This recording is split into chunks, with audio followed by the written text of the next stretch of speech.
এই বিষয়টা আমাদের সবচেয়ে দরকার, যেটা প্রথমে বলেছিলাম ভাইরা, সেটা হলো আল্লাহর সাথে সম্পর্ক, ঠিক না? এই দুনিয়াতে মানুষের জন্য, ইচ অ্যান্ড এভরি, প্রত্যেক মানুষের জন্য, নারী পুরুষ বুড়ো গুড়ো বুদ্ধিমান সবার জন্য সবচেয়ে সহজ কাজটা কি? আমার প্রশ্নটা কি বুঝেছেন? দুনিয়াতে মানুষের জন্য সবচেয়ে সহজ কাজ কি? আমি বলি, দুনিয়াতে মানুষের জন্য সবচেয়ে সহজ কাজ হলো আল্লাহর ওলি হওয়া। কথা বোঝেননি? বুঝেছেন তো বিশ্বাস করেননি। বিশ্বাস করলে সবাই সুবহানাল্লাহ বলতো, কারণ আমি জানি আপনারা বিশ্বাস করেননি। কেন বিশ্বাস করেননি সেটা আমি আগে বলি, সময় কম। আসলে উলামায়ে কেরাম যদি এখানে থাকেন একটু লক্ষ্য করবেন, এই যে আমরা মুসলিম উম্মার অনেক কথা বলছি, ঝগড়া ঝাঁটি গোলমাল শিরিক কুফুর, এর কারণ হলো আমরা যারা আপনারা আলেম উলামা, তারা দ্বীনের দাওয়াতটার মূল ভিত্তি আমরা নষ্ট করেছি। আমরা দাওয়াত দিই গল্প দিয়ে, কি দিয়ে? এবং সেই গল্প কোরআনের গল্প না, হাদিসের গল্প না, সাহাবীদের গল্প না। কাদের গল্প? পরবর্তী জামানার বুজুর্গদের অলৌকিক গল্প, ঠিক না? আপনি বলেন তো, আমরা 10 জন সাহাবীর নাম মুখস্থ আছে, কতজন আছি আমরা? কিন্তু 10 জন ওলি আল্লাহর নাম বলতে পারে, আছে না? সবাই। কারণ কি? আমরা ওয়াইজরা, উলামায়ে কেরাম, ইমামরা রাত দিন যত ওয়াজ নসিহত করি বুজুর্গদের গল্প দিয়ে, ঠিক না? ঠিক না বেঠিক? কিন্তু ভাইরা, বুজুর্গদের গল্প আমাদের এই সকল সমস্যার মূল। আমি বুজুর্গদের বিরুদ্ধে বলছি না, বুজুর্গদের নামে গল্প বলার বিরুদ্ধে বলছি। কারণ কি? ভালো করে বোঝেন। প্রথম কারণ হলো যে বুজুর্গদের নামে যে গল্পগুলো বলি এর কোনো সনদ নেই। এগুলো মিথ্যা, জাল, প্রতারণা, শয়তানের বানানো না মানুষের বানানো তাও বলা যায় না। কোথা থেকে এসেছে, কে বলেছে জানা যায় না। আর কোরআনে এবং হাদিসে সাহাবীদের যে কথাগুলো আছে এগুলোর সব সনদ আছে, এগুলো সত্য মিথ্যা যাচাই করা যায়। কথা কি বুঝতে পেরেছেন? 2 নম্বর কথা হলো, আল্লাহ তাআলা কোরআন কারিমে রাসূলুল্লাহ সাল্লাল্লাহু আলাইহি ওয়াসাল্লামকে আমাদের মডেল বানিয়েছেন, ঠিক না? আর রাসূলুল্লাহ সাল্লাল্লাহু আলাইহি ওয়াসাল্লামের পরে সাহাবীদের মডেল বানিয়েছেন। তারা আমাদের মডেল, তাদের অনুসরণ অনুকরণের মাধ্যমে আল্লাহ পাওয়া যাবে। পরবর্তী কোনো বুজুর্গ আমাদের মডেল না, তারা আল্লাহর মাহবুব বান্দা। আমরা তাদের মহব্বত করব, ভক্তি করব, শ্রদ্ধা করব, ভালোবাসবো, দোয়া করব, কিন্তু তারা মডেল না। তাদের ভিতরে সুন্নতের ব্যতিক্রম আছে, সুন্নতের পক্ষে আছে। কথাটা কি বুঝতে পেরেছেন? চতুর্থ হলো, এই যে বুজুর্গদের নামে ওয়াজ গল্পগুলো বলি, এগুলো আমাদের ইসলাম সম্পর্কে ভুল ধারণা দেয়। আমরা চমক দিতে চাই, কারামতের চমক, উদ্ভট চমক। 2টো চমকের গল্প বলে আপনাদের বলি। ওয়াইস কারনী রাহমাতুল্লাহ আলাইহি, তার গল্প জানেন না? তিনি কি করছিলেন? তিনি দাদ, এই গল্প জানে না কেউ আছেন নাকি? তিনি হলেন আশেকে রাসূলের মডেল।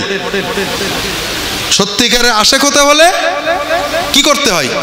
দাঁত ভাঙতে হবে। সাহাবীরা কি দাঁত ভাঙছিলেন? তার মানে সাহাবীরা পূর্ণ আশেক ছিলেন না, ঠিক না? এবার আমরা এই গল্পটাকে একটু যাচাই করি। আমি যদি আমার পীর ও মুর্শিদ ফিলিস্তিনে গেছেন দাজ্জালের বিরুদ্ধে জিহাদ করতে, মোবাইলে খবর আসলো, স্কাইপিতে খবর আসলো, ফোনে খবর আসলো, আমার পীর ও মুর্শিদ ইহুদিদের গুলি খেয়ে শহীদ হয়ে গেছেন, সঙ্গে সঙ্গে আমি একটা পিস্তল নিয়ে নিজের বুকে নিজে গুলি খেয়ে আমিও শহীদ হয়ে গেলাম, ঠিক না? আমার পীর ও মুর্শিদ যে জান্নাতে যাবেন আমিও সেই জান্নাতে যাব, ঠিক না? কোথায় যাব? আমার পীর ও মুর্শিদ ইহুদিদের গুলি লেগে তার দাঁত ভেঙে গেছে, হাত কেটে গেছে, খবর পেয়ে আমি হাত কেটে নিলাম, দাঁত ভেঙে নিলাম।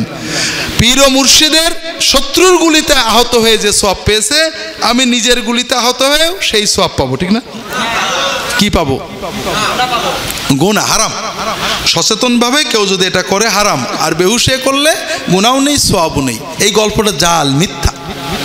এটা ইসলাম সম্পর্কে ভুল ধারণা দেয়। ইসলাম ঘরে বসে নিজের দাঁত নিজে ভাঙতে শেখায় না, লড়াই করে দাঁত ভাঙতে শেখায়। কথা বোঝেননি? যেখানে লড়াই আছে সাহাবীরা লড়াই করেছেন, যেখানে দাওয়াত আছে দাওয়াত দিয়েছেন, যেখানে সবর আছে সবর করেছেন, কিন্তু নিজের ঘরে বসে দাঁত ভেঙেছে এমন ঘটনা আছে নাকি? না। আরেকটা ঘটনা শোনেন, ইব্রাহিম ইবনে আদহামের গল্প জানেন না এমন কেউ নেই। ঠিক আছে না? ইব্রাহিম ইবনে আদহামের গল্প কি? উনি রাজা ছিলেন, রাজত্ব করার সাথে সাথে তিনি আল্লাহর ওলি হওয়ার জন্য ওজিফা আমল করতেন, তাহাজ্জুদ পড়তেন। হঠাৎ একদিন ছাদের উপরে অন্ধকার রাত্রে, গভীর রাত্রে ছাদের উপরে খটখট খটখট শব্দ হয়। ছাদ থেকে আওয়াজ আসলো, আমি খিজির। হুজুর আপনি কি করেন? আমি ছাদের উপর উট খুঁজি। হুজুর আপনি কি পাগল? ছাদের উপর উট থাকে নাকি? তুমি কি পাগল? রাজপ্রাসাদে শুয়ে আল্লাহ পাওয়া যায় নাকি? তা তো কথা ঠিক। উনি রাজত্ব ছেড়ে দিয়ে জঙ্গলে যেয়ে আল্লাহর ওলি হয়ে গেলেন। এই গল্প শোনেননি? শুনেছেন। এটা ইসলাম? এটা ইসলামে রিপ্রেজেন্ট করে? ইসলাম জঙ্গলে যাওয়া শেখায়? ইসলাম জঙ্গলে যে ওলি হওয়া শেখায় না।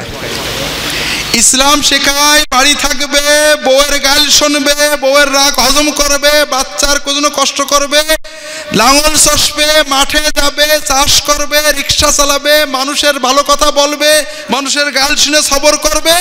এইভাবে নিজেকে নিয়ন্ত্রণ করে আল্লাহর ওলি হবে। আর এই যে কথা যে রাজার প্রাসাদে রাজবাড়িতে থেকে আলী হওয়া যায় না, এটা ইসলামের সাথে সম্পূর্ণ সাংঘর্ষিক কথা। সবচেয়ে বড় পীর কে? বড় পীর কে?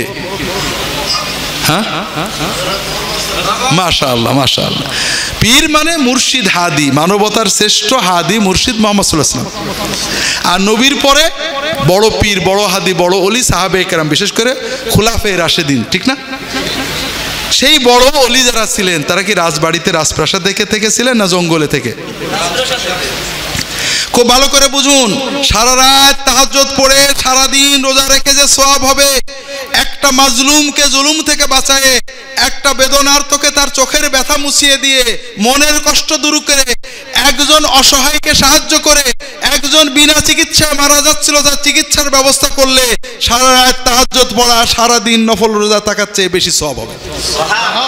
যারা রাজা, যারা শাসক, যারা ডিসি, এসপি, এমপি, মন্ত্রী, যারা সমাজের কর্তৃত্বের জায়গায় আছেন, তারা যদি ফরজ ইবাদতগুলো শুধু পালন করেন আর মানুষের ভিতরে ইনসাফ কায়েম করেন, মানুষের কষ্ট দূর করতে সাহায্য করেন, অসহায়ের পাশে থাকেন, তাহলে আমার মতো আপনার মতো হুজুরের জীবনভর 40 বছর জঙ্গলে থেকে তাহাজ্জুদ পড়া, নফল রোজা রাখার চেয়ে 100 কোটি গুণ বেশি বেলায়েত আল্লাহর কাছে পেয়ে যাবেন।